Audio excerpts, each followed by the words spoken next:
আজ নদীতে প্রচণ্ড ঢেউ। তো এত পরিমাণে ঢেউ ছিল কি বলবো, দূরের ওই যে নৌকাটা মানে সামনের দিকে আর যেতে পারছে না, আগাতে পারছে না। বিশাল বিশাল ঢেউ ছিল, মনে হয় ডুবে যায় ডুবে যায়।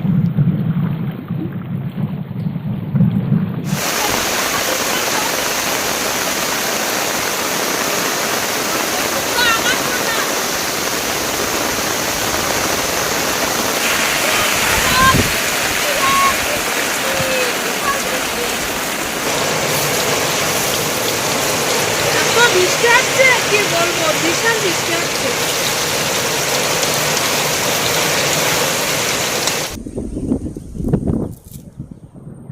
নমস্কার, নন্দিতা সুন্দরবন লাইফে আরও একটি নতুন পর্বে সকলকে জানাই অনেক অনেক স্বাগত। তো বন্ধুরা, আবারও কিন্তু এক দুদিন পরে আসলাম নদীতে জাল বেতে। তো দেখি আজকে নদীতে জাল বেয়ে কী মাছ পাওয়া যায়। মোটামুটি একদিন তো একদমই মাছ পড়ছে না, তবে নদীতে লোকের কিন্তু মাছ ধরার অভাব নেই। এই মাত্র একজন উঠে গেল সেই সকাল থেকে জাল বেয়ে, তো তেমন ভালো কিন্তু মাছ পাইনি। দেখলাম পুরো এক দুমুঠো এরকম মাছ হবে, তবে ওইদিকে দু তিনজন জাল বাচ্ছে, তারপরে এইদিকে এক দুজন জাল বাচ্ছে, মাছ পড়ছে না। তবে লোকে কি মাছ মারছে তো সে ভগবানই জানে। যাই হোক, আর দেরি করবো না, আবারও আসলাম। তো আজকেরও দেখি মাছ টাছ পারি কিনা।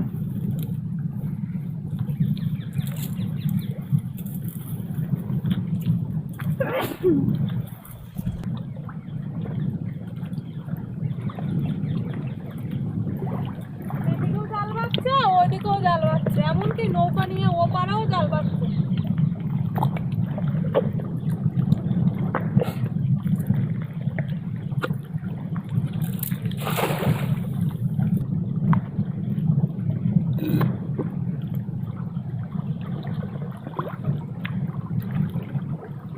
ছোট ছোট চিংড়ি মাছ লাভ দেখছি।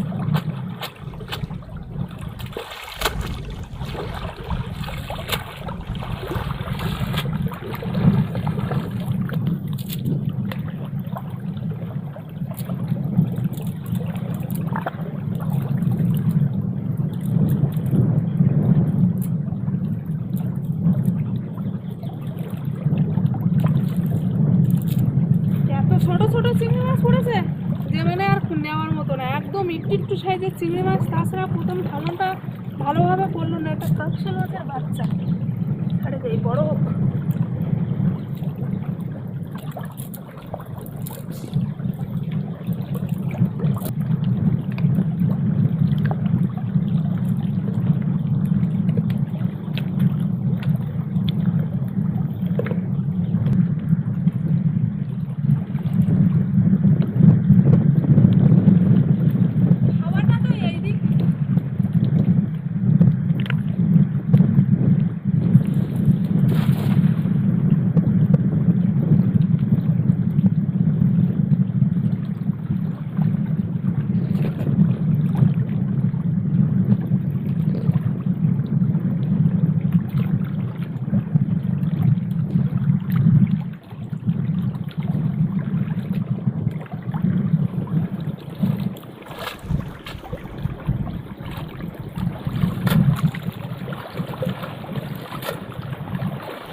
অনেকদিন পরে ছোট ছোট সাইজের চিংড়ি মাছ দেখা পেলাম।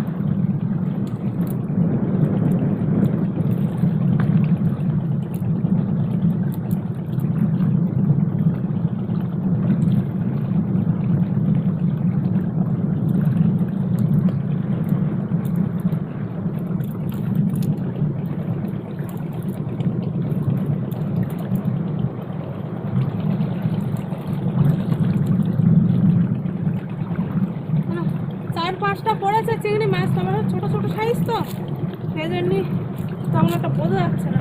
নাও, একদম ছোট ছোট 5-6টা পড়েছে।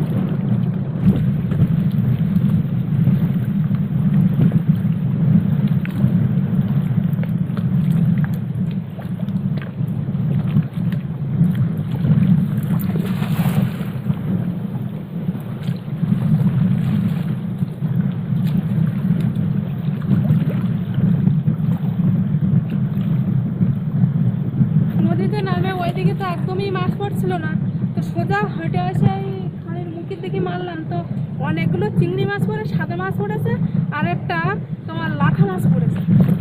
এই খালের থেকে বেরিয়েছে এই মাছটা।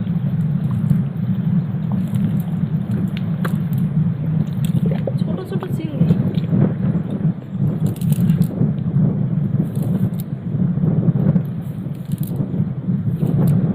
এই যে অনেকগুলো চিংড়ি মাছ এখানে এক জায়গায়, কতটা চিংড়ি মাছ। একটা সাদা মাছ, পার্শে মাছ, আমাদি মাছ, অনেকগুলো চিংড়ি মাছ পড়েছে। এই যে অনেকটা হয়েছে, এক মুঠো মতন হয়েছে। এরকম প্রত্যেক খামনা করলে হয়।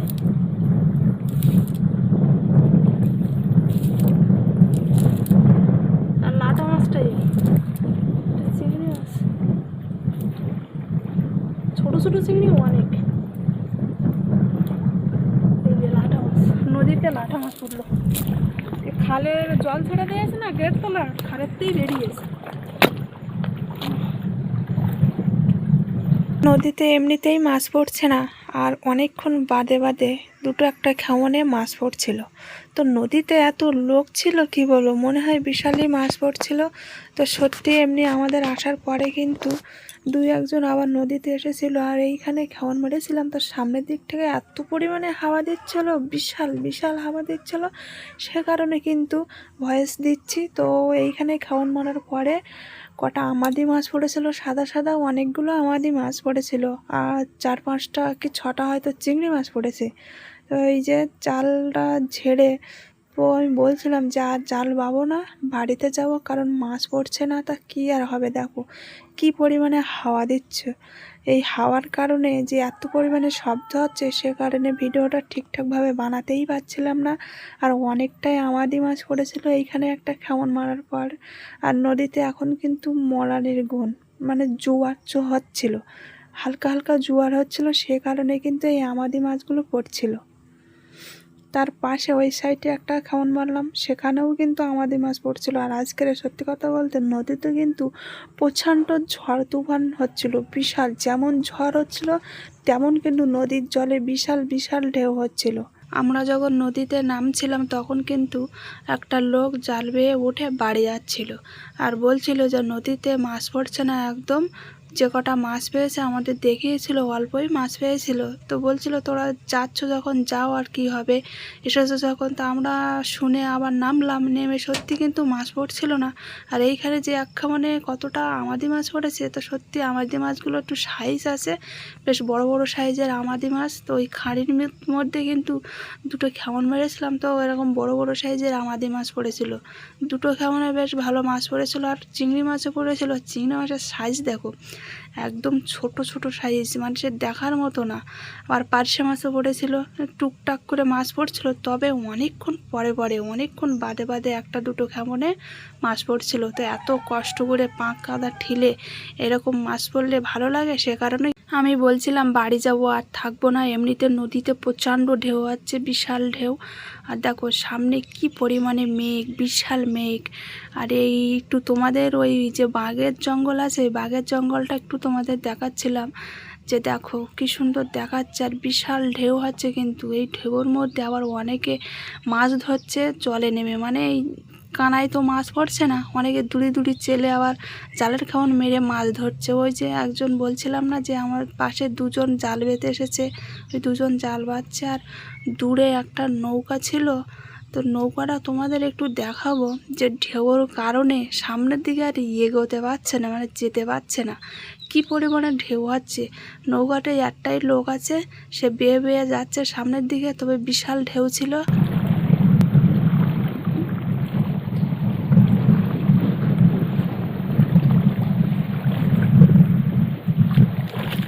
নদীর থেকে উঠে রাস্তার উপরে হাত পা ধুয়ে, জাল ধুয়ে ব্যাগে করে বাড়ি যাচ্ছিলাম। আর বাড়ি যাওয়ার পথে নদীর সাইডের পরিবেশটা তোমাদের একটু দেখাচ্ছিলাম ভালোভাবে। এই সাইডে এই যে মাঠ, নদীর পাশে মাঠের পরিবেশটা দেখো।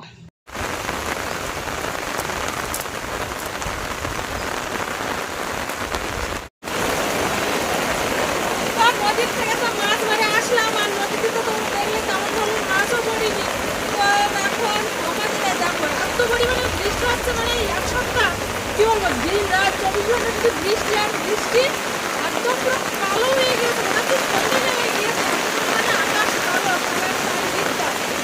বলবো, এক সপ্তাহ ধরে টানা বৃষ্টি আর বৃষ্টি। তো বাড়িতে আসলাম আর বৃষ্টিতে দেখো আমাদের বাড়ি ঘরের অবস্থা। মানে কালো বিভাগ সাদা বিভাগ শুধু ঢাকা আর ঢাকা। মানে ঠাকুর ঘর থেকে শুরু করে এই পুরো রেখে রেখে দিয়েছি। তাই তো কটা চিংড়ি মাছ হয়েছে, তো অল্প কটা অত কটা কলমি শাক তুলবো। আমাদের বাড়ির ভেতরে আমার বাড়িটা পেছনটা কিন্তু জল প্রায় হয়ে গিয়েছে। এত করে বৃষ্টি হচ্ছে, এত করে পেপার তো দেওয়া যায় না সব জায়গায়। মোটামুটি আমার দেওয়ার দরকার, সেখান সেখানে কিন্তু দিয়ে দিয়েছি। আর তোমাদের একটু দেখাচ্ছি তো ওই সাইডটা ছিল বিশাল বিশাল বৃষ্টি, বিশাল বৃষ্টি। এই জায়গায় কিছু দূর দেওয়া কচু পুরো দেওয়া হয়ে গেছে। এবার নিচু করে দিতে হবে। তিনটে বিছানার জল বাড়বে না আর গ্যাসটা পুরো বাড়বে না।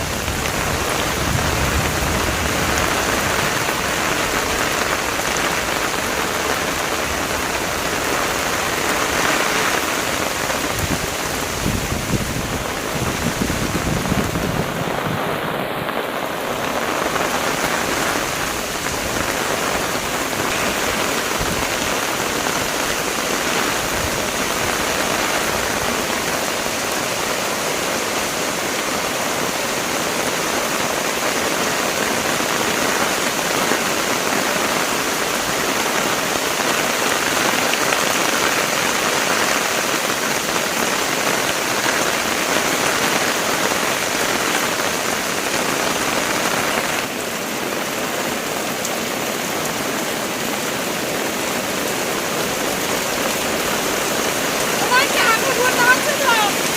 এই জানো এক সপ্তাহ ধরে সত্যি আকাশ ভর্তা হচ্ছে পুরো। কি জোরে বৃষ্টি হচ্ছে দেখো, বিশাল জোরে, বিশাল জোরে।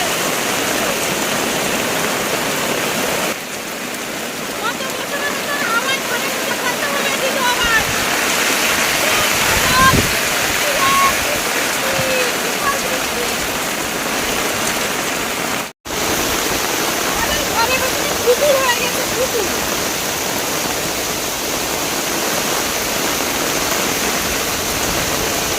সাইডে পুরো জল ঢুকে গিয়েছে। ওই সাইডে দেখা কি অবস্থা, এই সাইডে দেখো পুকুরগুলো নেই। আমার কিছু নেই তো, সামনেটা তাও যায় করে দিয়েছি, সামনে দেওয়ারই দরকার ছিল। কিন্তু আমি দিই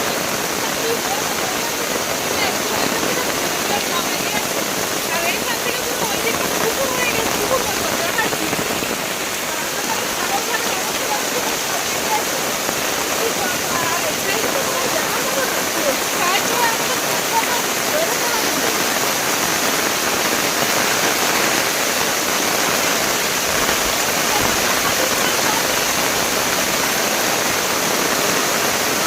তো আমার কথা বৃষ্টির কারণে তো তাও তো পুকুরগুলো ডুবে যাওয়ার মতো হয়ে গেছে। আর এক সপ্তাহ রাখো না, 3-4 দিন হলে পুরো ডুবে যাবে। চলো কোন দিকে?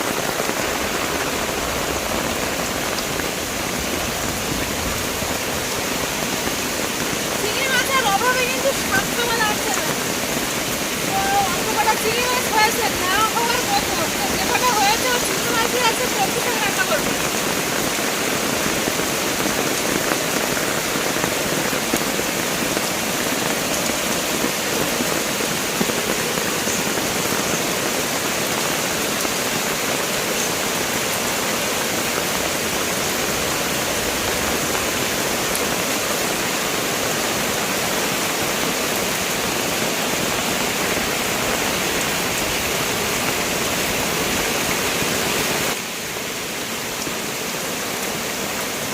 আর এই শাক এখনো অনেকদিন হবে।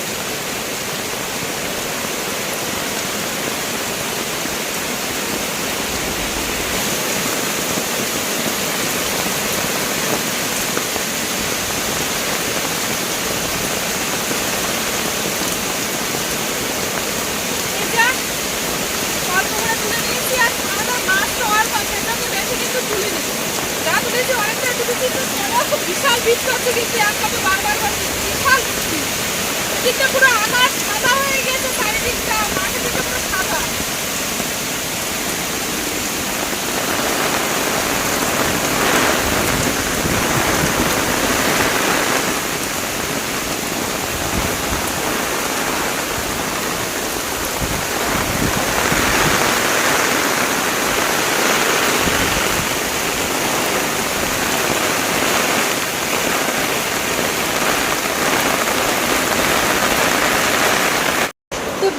ভিজে ভিজে তো অনেক কাজ বাজ করলাম নদীর থেকে বাড়ি এসে।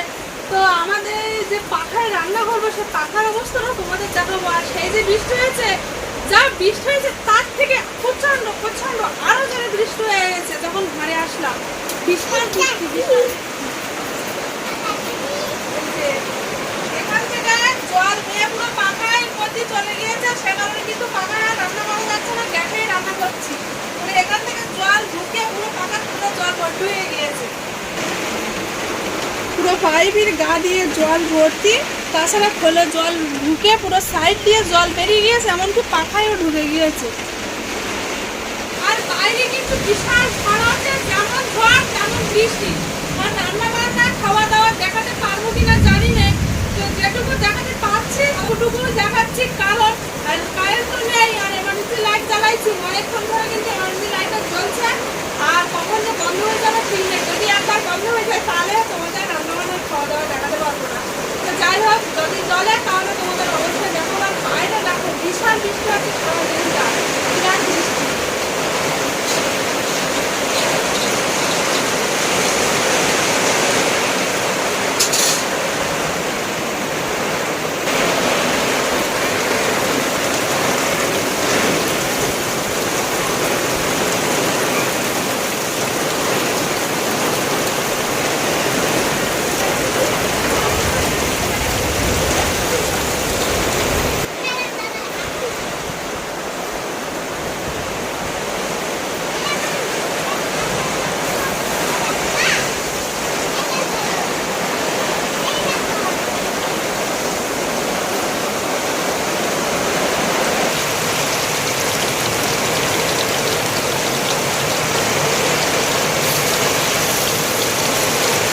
বৃষ্টি হচ্ছে কি বলবো, বিশাল বৃষ্টি